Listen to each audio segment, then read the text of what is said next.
6 juin 1984, les salles d'arcade découvrent un drôle de puzzle, un jeu de blocs qui s'emboîte et qui tombe d'un écran inlassablement.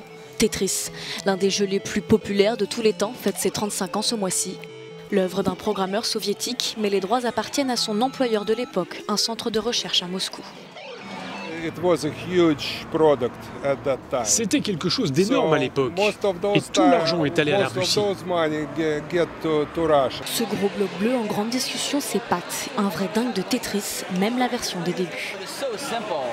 C'était tellement simple, ça fait partie de ces jeux qui sont très faciles à jouer mais impossibles à maîtriser vraiment. Les gens faisaient vraiment une fixette dessus.